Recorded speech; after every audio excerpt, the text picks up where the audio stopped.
नमस्कार दोस्तों, मैं सुरेश सिंह आपके सामने फिर उपस्थित हुआ हूँ एक नए वीडियो के साथ, एक नए टॉपिक के साथ। दोस्तों आज का टॉपिक है संघीय कार्यपालिका पार्ट 2 30 क्वेश्चन सीरीज में आपके साथ फिर उपस्थित हुआ हूँ।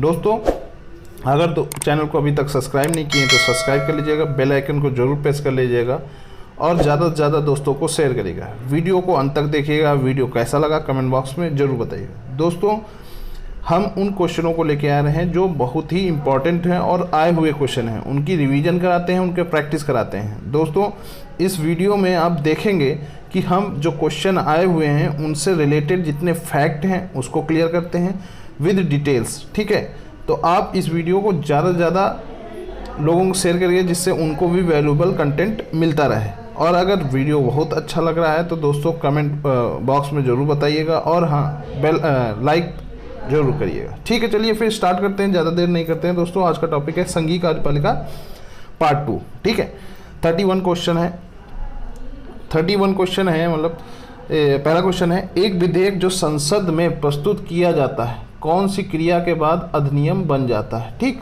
एक संसद जो प्रस्तुत किया जाता है, एक विधेयक जो संसद में प्रस्तुत किया जाता है वो कौन सी क्रिया के बाद अधिनियम बन जाता है। ऑप्शन दे रहे हैं, ए जब वह संसद के दोनों सदनों के द्वारा पारित हो जाता है, बी जब राष्ट्रपति अपनी सहमति दे देता है, सी जब प्रधानमंत्री इस पर हस्ताक्षर कर देता है और डी जब सर्वोच्च न्यायालय इसे केंद्रीय संसद को के अधिकार क्षेत्र में होना घोषित करता है। तो दोस्तों इन चारों ऑप्शनों में सही ऑप्शन क्या है? सही ऑप्शन है हमारा जब राष्ट्रपति अपनी सहमति दे देता है। ठीक है, अब डिटेल में देखते हैं। संसद का जो गठन हुआ है, यानी जो संसद का गठन होता है वो किन किन चीज़ों में होता है? वो होता है राज्यसभा, ठीक, लोकसभा और प्लस राष्ट्रपति। ठीक है, तो कोई भी कानून जो बनता है वो राज्यसभा में पास होता है, लोकसभा में पास होता है, उसके बाद राष्ट्रपति उस पर साइन करता है, तब वो अधिनियम कानून का अधिनियम बनता है। ठीक है, कोई विधेयक का अधिनियम बनता है। ये संसद का गठन जो है किस आर्टिकल के अंतर्गत कहा गया है? 79 के अंतर्गत ये चीज़ बताई गई है। और आर्टिकल 111 में बताया गया है कि विधेयक को अनुमति दे सकता है, ये पुनर्विचार के लिए वापस करता है, उसके बाद ही अनुमति देने के लिए बाध्य होता है। ये आर्टिकल 111 में राष्ट्रपति के अधिकार के अंतर्गत बताता है। ठीक है दोस्तों, तो आई होप ये आपको समझ में आ गया होगा कि आर्टिकल 79 में संसद का गठन है, जिसमें गठन में राज्यसभा, लोकसभा और राष्ट्रपति को तीनों को मिला के संसद का गठन करता है। कोई कानून या कोई विधेयक जो होता है वो राज्यसभा, लोकसभा में पास होता है और अधिनियम तब बनता है जब राष्ट्रपति उस पर साइन कर देता है आर्टिकल 79 के तहत। और आर्टिकल 111 के अंतर्गत ये बताया गया है कि जो राष्ट्रपति है उसका जो अधिकार है वो ये है कि विधेयक को अनुमति दे सकता है या पुनर्विचार के लिए वापस करता है, उसके बाद अगर फिर से आ गई है तो अनुमति देने के लिए बाध्य हो जाता है। ठीक है, चलिए फिर नेक्स्ट क्वेश्चन में आते हैं। नेक्स्ट क्वेश्चन है, निम्न कथनों पर विचार कीजिए। कथन है, ए भारत का राष्ट्रपति ब्रिटिश राजा से भिन्न है। ठीक है, और कारण है आर भारत के राष्ट्रपति का पद अमेरिका के राष्ट्रपति से मिलता है। तो ये चार ऑप्शन है, इसमें कूट दिए हुए हैं। ए आर दोनों सही तथा आर ए की सही व्याख्या है। बी ए आर दोनों सही परंतु आर ए की सही व्याख्या नहीं है। सी ए सही है परंतु आर गलत है और डी ए गलत है परंतु आर सही है। तो दोस्तों इन चारों ऑप्शनों में सही ऑप्शन क्या है? सही ऑप्शन है ए सही है किंतु आर गलत है। अब क्यों गलत है ये देखते हैं। देखिए, भारत में ब्रिटेन के समान संसदीय शासन प्रणाली अपनाया गया था। ठीक है, जो भारत का राष्ट्रपति है वो ब्रिटिश राज के संसदीय शासन प्रणाली अपनाई गई थी। उसी के अंतर्गत राष्ट्रपति की संवैधानिक स्थिति ब्रिटिश सम्राट के समान है। राष्ट्रपति की स्थिति जो है ब्रिटिश राजा से के समान है, सम्राट के समान है। ब्रिटिश सम्राट वंशानुगत होता है। अब भिन्न क्यों है? क्योंकि ब्रिटिश का जो राजा होता है वो वंशानुगत होता है। ठीक है, यानी वो एक ही वंश के अंतर्गत ये बनते रहेंगे। लेकिन जो राष्ट्रपति हैं अपने देश का वो वंशानुगत तो नहीं है, वो चुना जाता है। आर्टिकल 54 के अंतर्गत उसका चुनाव होता है। ठीक है, राष्ट्रपति का। तो यानी इस तरह संसदीय लोकतंत्र और गणराज्य स्थापित करता है। ठीक है, तो आर्टिकल 54 के अंतर्गत राष्ट्रपति का चुनाव होता है, बल्कि ब्रिटिश का राजा यानी सम्राट जो होता है वो वंशानुगत होता है। ठीक है, तो ये है। और भारत के राष्ट्रपति का पद अमेरिका के राष्ट्रपति से अलग है। क्यों? क्योंकि भारत का जो राष्ट्रपति है वो नाम मात्र का है और अमेरिका का राष्ट्रपति जो है वास्तविक है। ठीक है, वहाँ राष्ट्रपति शासन प्रणाली है, यहाँ पर संसदीय शासन प्रणाली है। आते हैं नेक्स्ट क्वेश्चन में। नेक्स्ट क्वेश्चन है, राष्ट्रपति के निर्वाचन मंडल के सदस्य होते हैं। राष्ट्रपति के निर्वाचन मंडल के सदस्य होते हैं। अब निर्वाचन मंडल के जो सदस्य होते हैं उनकी बात करते हैं। संसद के दोनों सदनों के निर्वाचित सदस्य, दूसरा है राज्य विधान मंडलों के दोनों सदनों के निर्वाचित सदस्य, तीसरा है सभी राज्यों की विधान सभाओं के निर्वाचित सदस्य और चौथा है दिल्ली और पांडिचेरी विधानसभाओं के निर्वाचित सदस्य। ठीक है, तो जो आर्टिकल दिए हैं आर्टिकल 54 में यानी राष्ट्रपति का चुनाव, आर्टिकल 54 में क्या बताया गया है? राष्ट्रपति का चुनाव। तो राष्ट्रपति के चुनाव में ये चीज़ बताई गई है कि जो हमारा संसद के दोनों सदनों के निर्वाचित सदस्य, ठीक, राज्य विधानमंडल के दोनों सदनों के निर्वाचित सदस्य, सभी राज्यों की विधानसभाओं के निर्वाचित सदस्य और दिल्ली और पांडिचेरी विधानसभाओं के निर्वाचित सदस्य। तो इसमें जो है राज्य विधानमंडल के दोनों सदनों के निर्वाचित सदस्य नहीं है, गलत है। क्यों? क्योंकि जो हम लोग के दो मंडल हैं, राज्य विधानमंडल के दोनों सदनों जो हैं वो कितने राज्यों में? 6 राज्यों में। ठीक, तो 6 राज्यों में सिर्फ 2 राज्य को ही ये अथॉरिटी दी गई है। किसको? दिल्ली को और पांडिचेरी को, दिल्ली और पांडिचेरी को। ठीक है, किस संविधान संशोधन 70वें संविधान संशोधन द्वारा 1992 में दिल्ली और पांडिचेरी विधानमंडल के दोनों सदनों का निर्वाचित सदस्य रहेंगे। ठीक है, इसलिए ये गलत हो गया। लेकिन सभी राज्यों की विधानसभाओं के निर्वाचित सदस्य ये सही है और दिल्ली और पांडिचेरी की विधानसभाओं के निर्वाचित सदस्य ये तो हम बता चुके हैं। तो पहला, तीसरा और चौथा सही है। तो इसका सही विकल्प क्या है? पहला, तीसरा, चौथा सही है, यानी डी विकल्प इसका सही है। आते हैं नेक्स्ट क्वेश्चन में दोस्तों। नेक्स्ट क्वेश्चन, यदि मृत्यु, त्यागपत्र अथवा हटाए जाने की स्थिति में भारत के राष्ट्रपति का पद रिक्त हो जाए तो उस पद का कार्यभार कौन संभालेगा? ठीक है, अब पद का कार्यभार कौन संभालेगा? ऑप्शन बता रहा है, ए प्रधानमंत्री, बी सुप्रीम कोर्ट का मुख्य न्यायाधीश, सी उपराष्ट्रपति और डी उपयुक्त में से कोई नहीं। तो ये 4 ऑप्शन दिए हैं, चारों ऑप्शनों में सही ऑप्शन क्या है? सही ऑप्शन है उपराष्ट्रपति। दोस्तों अगर उपराष्ट्रपति नहीं होता, कुछ और होता, तो यहाँ सुप्रीम कोर्ट के मुख्य न्यायाधीश को भी ऑप्शन किया। लेकिन इससे पहले जब राष्ट्रपति का मृत्यु हो जाती है, त्यागपत्र ये हटाया जाता है, तो उसका जो पद दिया जाता है पहले उपराष्ट्रपति को ऑफर किया जाता है। उपराष्ट्रपति नहीं रहते हैं तब सुप्रीम कोर्ट के मुख्य न्यायाधीश को ऑफर किया जाता है। ठीक है, तो आर्टिकल 62 में ये चीज़ बताई गई है। ठीक है, आर्टिकल 62 में ये चीज़ बताई गई।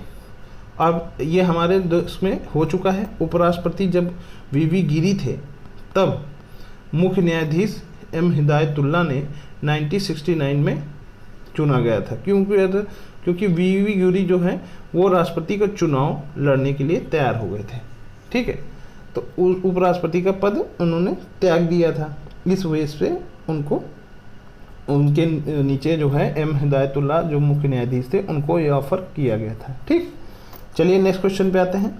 नेक्स्ट क्वेश्चन है, निम्नलिखित कथनों पर विचार कीजिए और नीचे दिए गए कूटों से सही उत्तर का चुनाव कीजिए। ठीक है, 1 संघ की कार्यपालक शक्ति प्रधानमंत्री में निहित है। 2 प्रधानमंत्री की नियुक्ति राष्ट्रपति द्वारा की जाती है। 3 प्रधानमंत्री मंत्रिपरिषद के प्रधान होते हैं। और सी ये आवश्यक नहीं है, चौथा ये आवश्यक नहीं कि नियुक्ति के समय प्रधानमंत्री संसद के किसी सदन का सदस्य हो। तो 35वां है। इन 35 में कूट क्या कह रहा है? 1, 2, 4 सही है, बी 1, 2, 3 सही है, सी 2, 3, 4 सही है और डी 1, 3, 4 सही है।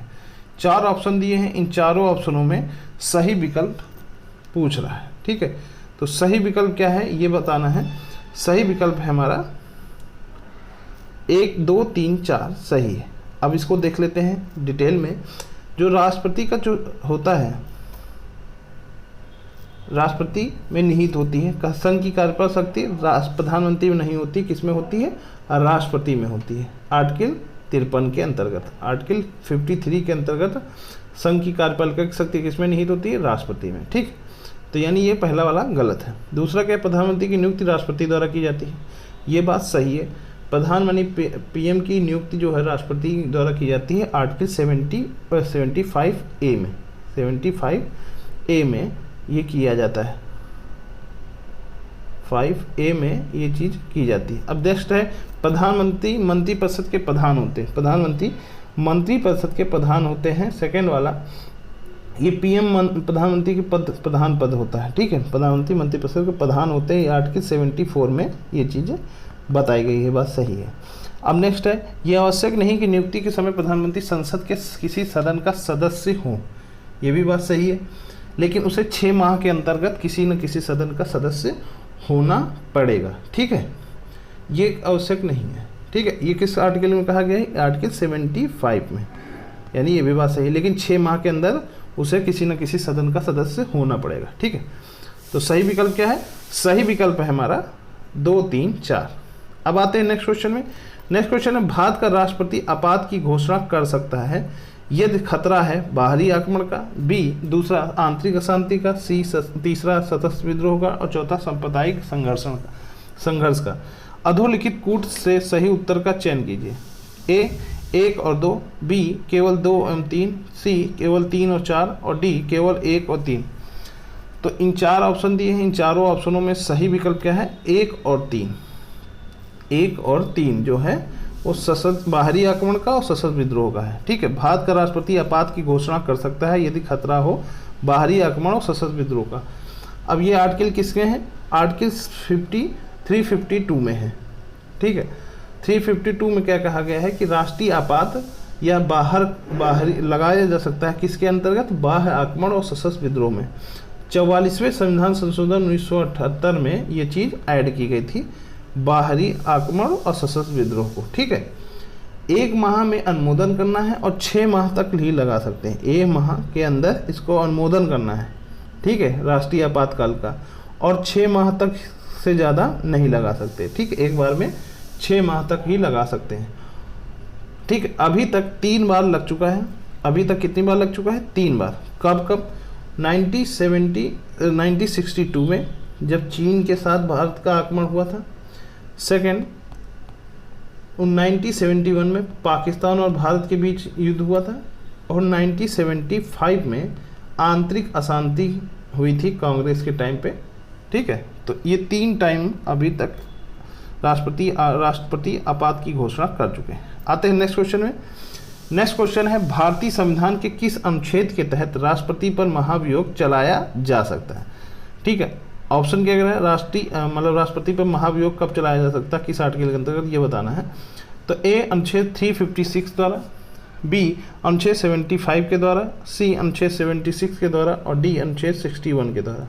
तो 4 ऑप्शन दिए हैं, इन चारों ऑप्शनों में सही ऑप्शन बताना है हमको। तो सही ऑप्शन क्या है?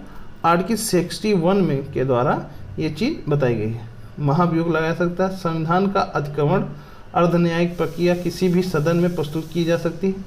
प्रस्तुत सूचना राष्ट्रपति को 14 दिन के पूर्व देनी है, ठीक है, 14 दिन पूर्व ये चीज़ बतानी है। और सदन में कम से कम 1/4 सदस्य से हस्ताक्षर कर ये अनुमोदन किया जा सकता है, ठीक। और जब ये वोटिंग होगी तो समस्त सदस्यों के कम से कम 2/3 बहुमत से पारित होगा, तभी ये राष्ट्रपति को हटाया या महाभियोग चलाया जा सकता है, हटाया जा सकता है, ठीक है। आते हैं नेक्स्ट क्वेश्चन। लोकसभा और राज्यसभा की संयुक्त बैठक किसके द्वारा आहूत की जाती है, ठीक है। संयुक्त बैठक किसके द्वारा आहूत की जाती है? ए राष्ट्रपति द्वारा, बी लोकसभा के अध्यक्ष द्वारा, सी संसद द्वारा, डी राज्यसभा के सभापति द्वारा। तो 4 ऑप्शन दिए हैं, 4 ऑप्शनों में सही ऑप्शन क्या है? सही ऑप्शन है राष्ट्रपति द्वारा। लोकसभा और राज्यसभा की संयुक्त बैठक किसके द्वारा आहूत की जाती है? राष्ट्रपति के द्वारा। अब ये किस आर्टिकल के अंतर्गत है? आर्टिकल 108 के अंतर्गत, यानी 108 के अंतर्गत साधारण विधेयक के विवाद होने पर राष्ट्रपति को संयुक्त बैठक के लिए आहूत किया जा सकता है, ठीक है। अब आते हैं नेक्स्ट क्वेश्चन में। निम्नलिखित में से किसके भौगोलिक क्षेत्र को अनुसूचित क्षेत्र घोषित करने का संवैधानिक अधिकार है? ए राज्यपाल को, बी मुख्यमंत्री को, सी प्रधानमंत्री को, डी राष्ट्रपति को। 4 ऑप्शन दिए हैं, इन चारों ऑप्शनों में सही ऑप्शन क्या है? राष्ट्रपति को। क्या है? राष्ट्रपति को निम्नलिखित में से किसको किसी भौगोलिक क्षेत्र को अनुसूचित क्षेत्र घोषित करने का संवैधानिक अधिकार है? राष्ट्रपति को। ठीक है, अब आते हैं नेक्स्ट क्वेश्चन में। वह राष्ट्र का प्रतिनिधित्व करता है परंतु राष्ट्र का नेतृत्व नहीं करता है, ये उक्ति निम्न में से किस पर लागू होती है? ए लोकसभा का अध्यक्ष, बी राष्ट्रपति द्वारा, सी प्रधानमंत्री द्वारा और डी भारत का मुख्य न्यायाधीश द्वारा।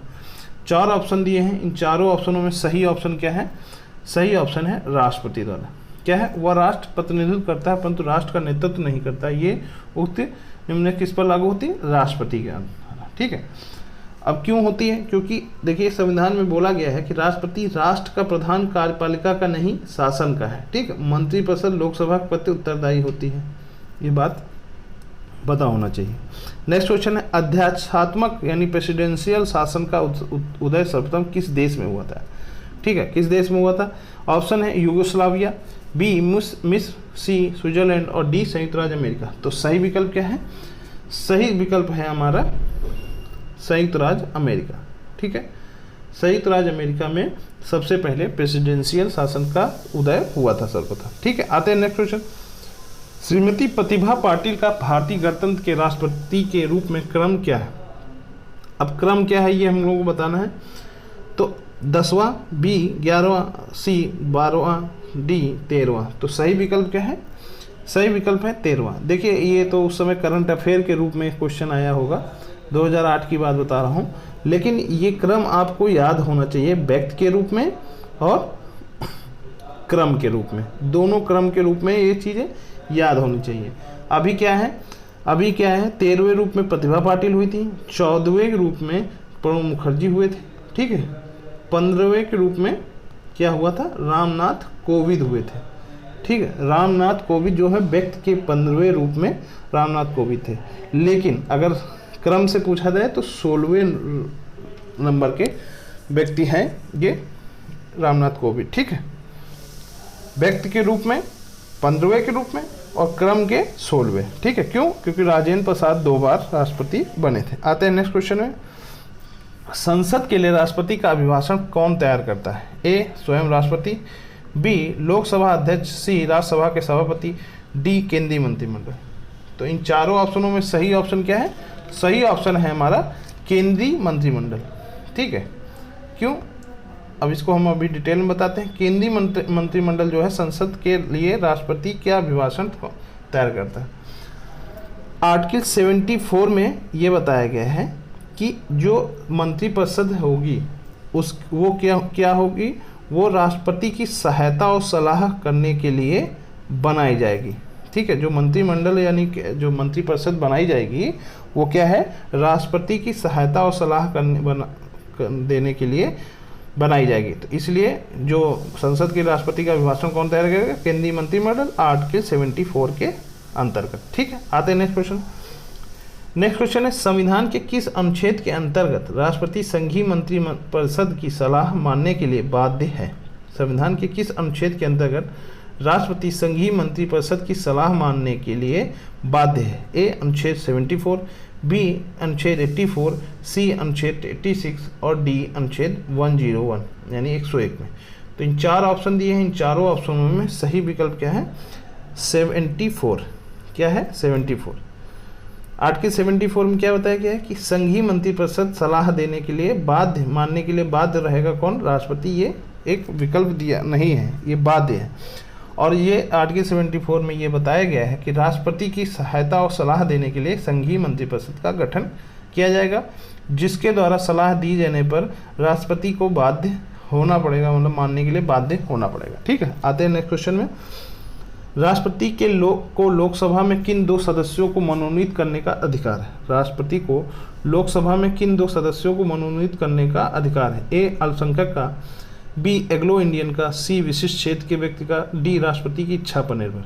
ठीक है, तो 4 ऑप्शन दिए हैं, इन चारों ऑप्शनों में सही विकल्प क्या है? सही विकल्प है एग्लो इंडियन पर राष्ट्रपति लोकसभा में 2 सदस्य नियुक्त कर सकता है। अब किस आर्टिकल के अंतर्गत किया जा सकता है? आर्टिकल 331 के अंतर्गत यानी 331 के अंतर्गत लोकसभा में 2 एग्लो इंडियन को मनोनीत कर सकता है राष्ट्रपति। और आर्टिकल 80 के अंतर्गत 80 यानी 80 के अंतर्गत 12 सदस्य मनोनीत कर सकता है राज्यसभा में। ठीक है, क्या कर सकता है? 12 आर्टिकल 80 के अंतर्गत 12 सदस्य जो है राष्ट्रपति राज्यसभा में मनोनीत कर सकता है। लोकसभा में 2 एंग्लो इंडियन को मनोनीत करता है। कौन? राष्ट्रपति एंग्लो इंडियन लोकसभा में। ठीक है, आते हैं नेक्स्ट क्वेश्चन में। नेक्स्ट क्वेश्चन है अध्यादेश जारी करने का अधिकार राष्ट्रपति का कौन सा अधिकार है? ए विधायी, बी प्रशासनिक, सी न्यायिक, डी वैयक्तिक। तो ये 4 ऑप्शन दिए हैं। इन चारों ऑप्शनों में सही ऑप्शन क्या है? सही ऑप्शन है हमारा ए।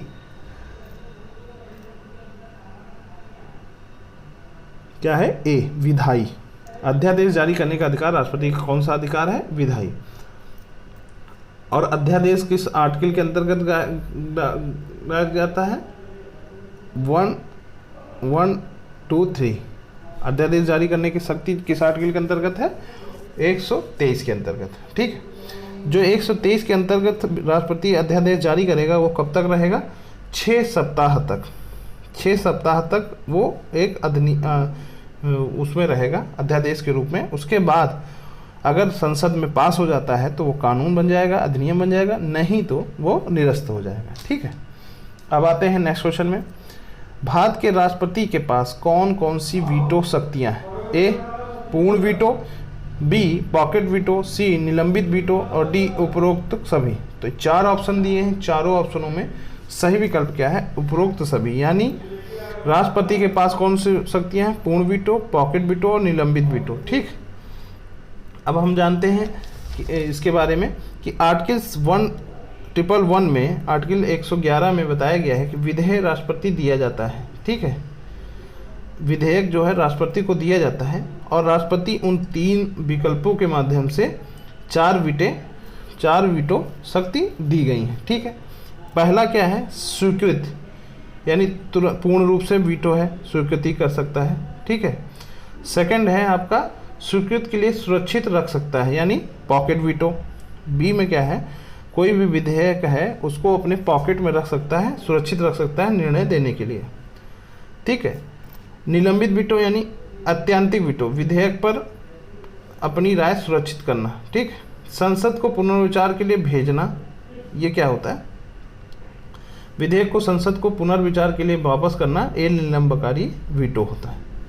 ठीक, एक और वीटो होता है विशेष वीटो। ठीक है, जो विधेयक द्वारा उच्च बहुमत द्वारा निरस्त किया जा सकता है, लेकिन ये अब खत्म हो गया है। ठीक है, तो इस तरह पॉकेट वीटो क्या है? जो विधेयक द्वारा पारित विधेयक पर कोई निर्णय ना हो, ठीक है, और उसे अपने पॉकेट में, अपनी जेब में रख ले, यानी निर्णय रखने के लिए अपने पास रहे, ना वापस करे और ना निर्णय दे, अपने पास ही रखे रहें। उस कंडीशन में पॉकेट वीटो का प्रयोग किया जाता है। इससे रिलेटेड एक तथ्य है, तथ्यात्मक फैक्ट है, तो उस फैक्ट को हम जानते हैं। ज्ञानी जैल सिंह जो थे, उन्होंने ज्ञानी जैल सिंह क्या थे? 1986 में क्या किया था? ज्ञानी जैल सिंह ने भारतीय डाक संशोधन पर अपने विचार, अपने जो निर्णय है उसको पॉकेट में रख लिया था, अपने पास रख लिया था। ठीक है, उस पर कोई निर्णय नहीं दिया था 1986 में भारतीय डाक विधेयक पर। ठीक है, ज्ञानी जैल सिंह। ये इंपॉर्टेंट क्वेश्चन है, ये कभी कभी पूछते हैं। आते हैं नेक्स्ट क्वेश्चन में। किन किन परिस्थितियों में राष्ट्रपति संसद का संयुक्त अधिवेशन आहूत कर सकता है? क्या बोला है? किन किन परिस्थितियों में राष्ट्रपति संसद का संयुक्त अधिवेशन आहूत कर सकता है? ए एक सदन द्वारा पारित विधेयक को दूसरे सदन द्वारा रद्द कर देना, या बी एक सदन द्वारा विधेयक में प्रस्तावित संशोधन द्वारा दूसरे सदन द्वारा स्वीकार न किया जाना, सी एक सदन द्वारा विधेयक की प्राप्ति के 6 माह तक कोई कार्यवाही न करना, और डी उपयुक्त सभी परिस्थितियों में। तो इन चारों ऑप्शनों में सही ऑप्शन क्या है? सही ऑप्शन है हमारा उपयुक्त सभी परिस्थितियों में। ठीक है, उपयुक्त सभी। किसी भी साधारण विधेयक पर मतभेद होने पर आर्टिकल 108 किसी साधारण विधेयक पर मतभेद होने पर आर्टिकल 108 के तहत बुलाया जा सकता है। ठीक है, संयुक्त अधिवेशन। अब आते हैं नेक्स्ट क्वेश्चन में। निम्नलिखित में कौन सा राष्ट्रपति पूर्व केंद्रीय गृह मंत्री थे? ठीक है, निम्नलिखित में से कौन से राष्ट्रपति पूर्व में केंद्रीय गृह मंत्री थे? ये फैक्चुअल क्वेश्चन है, लेकिन जानना जरूरी होता है, इसलिए हम लोग जानते हैं। देखिए क्या है, ऑप्शन है वीवी गिरी, बी ज्ञानी जैल सिंह, सी डॉक्टर जाकिर हुसैन और डी आर के वेंकट रमन। तो 4 ऑप्शन दिए हैं, इन चारों ऑप्शनों में सही ऑप्शन है ज्ञानी जैल सिंह। अब कैसे हैं, जो ज्ञानी जैल सिंह थे वो राष्ट्रपति थे, ठीक, राष्ट्रपति थे 1986 में। उन्होंने क्या किया था, डाक सुधार प्रस्ताव पॉकेट बिटो लाए थे, और गृह मंत्री भी थे ज्ञानी जैल सिंह, ठीक है। अब आते हैं नेक्स्ट क्वेश्चन में। नेक्स्ट क्वेश्चन है कि राष्ट्रपति द्वारा जारी अध्यादेश संसद के अधिवेशन आरंभ होने के कितने दिन तक अधिक से अधिक एक बार प्रभावी रखा जा सकता है। तो ऑप्शन है ए 2 महीने, बी 6 सप्ताह, सी 6 महीने और डी उपरोक्त में से कोई नहीं। तो इन चारों ऑप्शनों में सही विकल्प क्या है, सही विकल्प है आपका 6 सप्ताह रख सकते हैं प्रभावी रूप से, ठीक है, अध्यादेश। और किस आर्टिकल के अंतर्गत अध्यादेश जारी किया जा सकता है, 1, 2, 3 यानी 1, 2, 3 123 के अंतर्गत, ठीक है। अब आते हैं नेक्स्ट क्वेश्चन में। राष्ट्रपति अपनी क्षमादान शक्ति का प्रयोग निम्न में से किस प्रकार के दंड के मामले में कर सकता है, ठीक है। ए मृत्युदंड में, बी सैनिक अदालत द्वारा दिए गए दंड में, सी ऐसे मामले में दिए गए दंड जो संघीय कार्यपालिका के क्षेत्राधिकार के अंतर्गत आते हों, और डी उपरोक्त सभी। तो ये 4 ऑप्शन दिए हैं, इन चारों ऑप्शनों में सही ऑप्शन क्या है, उपरोक्त सभी। अब इसको डिटेल में जानते हैं। देखिए जो हम लोगों का आर्टिकल 72 है, यानी आर्टिकल 72 है, उसमें राष्ट्रपति की क्षमादान की शक्ति वर्णित है। अब कौन कौन सी क्षमादान की शक्ति है, क्षमा करना, ठीक है, प्रविलंब करना यानी किसी को उसकी सज़ा को कम कर देना, परिहार करना यानी घटा देना, विराम या लघुकरण करना, विराम कर देना यानी रोक देना, या लघुकरण करना छोटा कर देना, ठीक है। अब किन किन क्षेत्रों में ये कर सकते हैं, सेना न्यायालय द्वारा दिए गए दंड, ठीक, दंड संघीय विषय पर हो, ठीक है, विरुद्ध हो, या मृत्युदंड हो, ठीक है। इन तीनों कंडीशनों में इस मामले में आर्टिकल 72 के तहत राष्ट्रपति अपनी क्षमादान शक्ति का प्रयोग कर सकता है। आते हैं नेक्स्ट क्वेश्चन में। नेक्स्ट क्वेश्चन है निम्न में से कौन सा संवैधानिक विशेषाधिकार राष्ट्रपति का नहीं है। ए साधारण बिल को पुनः विचार हेतु लौटाना, बी वित्तीय बिल को पुनः विचार हेतु लौटाना, सी लोकसभा को भंग करना, और डी प्रधानमंत्री की नियुक्ति करना। तो इन चारों ऑप्शनों में सही ऑप्शन क्या है, वित्तीय बिल को बिना विचार हेतु लौटाना। ये जो है वो गलत है। क्यों, क्योंकि जो धन विधेयक वो आर्टिकल 110 के अंतर्गत, आर्टिकल 110 के अंतर्गत ये चीज़ बताई गई है कि राष्ट्रपति को पहले, ये जो बिल आता है, वित्तीय बिल आता है, वो राष्ट्रपति के पहले साइन होने के बाद ही संसद में प्रस्तुत किया जाता है, उनको दिखाने के बाद ही संसद में प्रस्तुत किया जाता है, ठीक है। अब आते हैं नेक्स्ट क्वेश्चन में। भारतीय संविधान के अनुच्छेद 352 के अनुसार राष्ट्रीय आपात की घोषणा निम्नलिखित में से कौन से में से किन परिस्थितियों में की जा सकती है। ए संवैधानिक मशीनरी की विफलता, बी आक्रमण, सी आंतरिक अशांति, और डी युद्ध, बाह्य आक्रमण तथा सशस्त्र विद्रोह। तो इन 4 ऑप्शन दिए हैं, इन चारों ऑप्शनों में सही ऑप्शन क्या है, युद्ध, बाह्य आक्रमण और सशस्त्र विद्रोह के अंतर्गत राष्ट्रीय आपातकाल की घोषणा की जा सकती है आर्टिकल 352 के तहत। अब आते हैं नेक्स्ट क्वेश्चन में। नेक्स्ट क्वेश्चन है राष्ट्रीय आपातकाल में लोकसभा की अवधि, ठीक है, राष्ट्रीय आपातकाल लगा है तो उसमें लोकसभा की अवधि क्या की जा सकती है। ऑप्शन दे रहे हैं, नहीं बढ़ाई जा सकती, बी जब तक आपातकाल रहे तब तक के लिए बढ़ाई जा सकती है, सी केवल 1 वर्ष के लिए बढ़ाई जा सकती है, डी आपातकाल की समाप्ति तक बढ़ाई जा सकती है लेकिन एक समय में केवल 1 वर्ष के लिए ही बढ़ाई जा सकती है। तो इन चारों ऑप्शनों में सही ऑप्शन क्या है, सही ऑप्शन है आपातकाल की समाप्ति तक बढ़ाई जा सकती है लेकिन एक बार में 1 वर्ष तक ही बढ़ाई जा सकती है, ये सही है, ठीक है। और राष्ट्रीय आपातकाल किस आर्टिकल के अंतर्गत आता है, आर्टिकल 352 के तहत आता है। अब आते हैं नेक्स्ट क्वेश्चन में। नेक्स्ट क्वेश्चन है आपका, संविधान असाधारण परिस्थितियों में राष्ट्रपति को राज्यपाल के कृत्यों के निर्वहन हेतु उपबंध कर सकता है। ए अनुच्छेद 160 के, बी अनुच्छेद 162, सी अनुच्छेद 165 में, और डी अनुच्छेद 310 में। तो 4 ऑप्शन दिए हैं, इन चारों ऑप्शनों में सही विकल्प क्या है, अनुच्छेद 160 के अंतर्गत, ठीक है।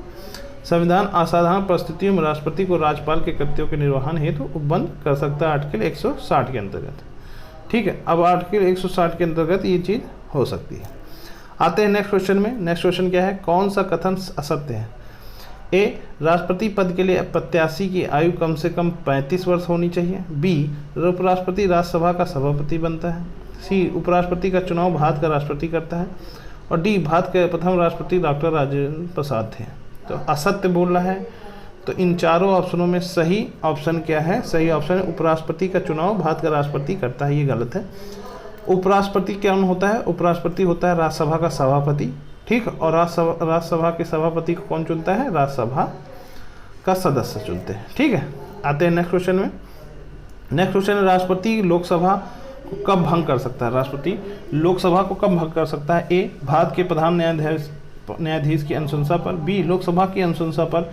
सी, केंद्रीय मंत्रिमंडल की अनुशंसा पर। और डी, राज्यसभा की अनुशंसा पर। तो 4 ऑप्शन दिए हैं। चारों ऑप्शनों में क्या है? केंद्रीय मंत्रिमंडल की अनुशंसा पर राष्ट्रपति लोकसभा को भंग किया जा सकता है, ठीक है। आते हैं नेक्स्ट क्वेश्चन में। संविधान के उल्लंघन के आधार पर राष्ट्रपति के विरुद्ध किसके द्वारा महाभियोग लगाया जा सकता है? ए, भारत के मुख्य न्यायाधीश द्वारा। बी, भारत के उपराष्ट्रपति द्वारा। सी, लोकसभा के अध्यक्ष द्वारा। और डी, संसद के दोनों सदनों द्वारा। तो राष्ट्रपति पर महाभियोग की प्रक्रिया किसके द्वारा लगाई जा सकती है? संसद के दोनों सदनों के अंतर्गत लगाई जाती है, आर्टिकल 71 के अंतर्गत, ठीक है। तो 14 दिन पहले सूचना देनी पड़ेगी। एक तिहाई बहुमत से वो चीज़ प्रस्ताव में प्रस्तावित करनी पड़ेगी और 2/3 बहुमत से उसे पास करना पड़ेगा, तब कहीं ये महाभियोग सफल हो पाएगा। नेक्स्ट क्वेश्चन है, भारत के राष्ट्रपति को कार्य अवधि की समाप्ति से पूर्व कार्य अवधि की समाप्ति से पूर्व भी पद से हटाया जा सकता है। ए, सत्ताधारी राजनीतिक दल द्वारा। बी, प्रधानमंत्री द्वारा। सी, महाभियोग द्वारा। और डी, न्यायालय में ट्रायल द्वारा। तो 4 ऑप्शन दिए। इन चारों ऑप्शनों में सही क्वेश्चन क्या है? सही ऑप्शन है महाभियोग द्वारा, ठीक है। लास्ट क्वेश्चन क्या है? राष्ट्रपति पद्धति में समस्त कार्यपालिका की शक्ति निहित होती। ए, राष्ट्रपति को में। बी, कैबिनेट में। सी, व्यवस्थापिका में। और डी, उच्च सदन में। तो 4 ऑप्शन दिए। इन चारों ऑप्शनों में सही ऑप्शन क्या है? सही ऑप्शन है राष्ट्रपति में, ठीक है दोस्तों। इस तरह हम लोगों ने 30 क्वेश्चन सीरीज में से 30 क्वेश्चन लेके कर लिए हैं, ठीक है। अब नेक्स्ट पार्ट में हम लोग फिर संघीय कार्यपालिका के 30 क्वेश्चन सीरीज में फिर 30 क्वेश्चन लेके आएंगे। तब तक दोस्तों वीडियो को और भी लोगों से शेयर करिए और ज़्यादा से ज़्यादा सब्सक्राइब बढ़ाइए, ठीक है दोस्तों। वीडियो कैसा लगा कमेंट बॉक्स में ज़रूर बताइएगा दोस्तों, जिससे और भी वैल्यूबल कंटेंट में इम्प्रूवमेंट हो। और दोस्तों ज़्यादा से ज़्यादा लोगों को शेयर करिए, जिससे उनको भी वैल्यूबल कंटेंट मिलता रहे, ठीक दोस्तों। नमस्कार, बहुत बहुत धन्यवाद।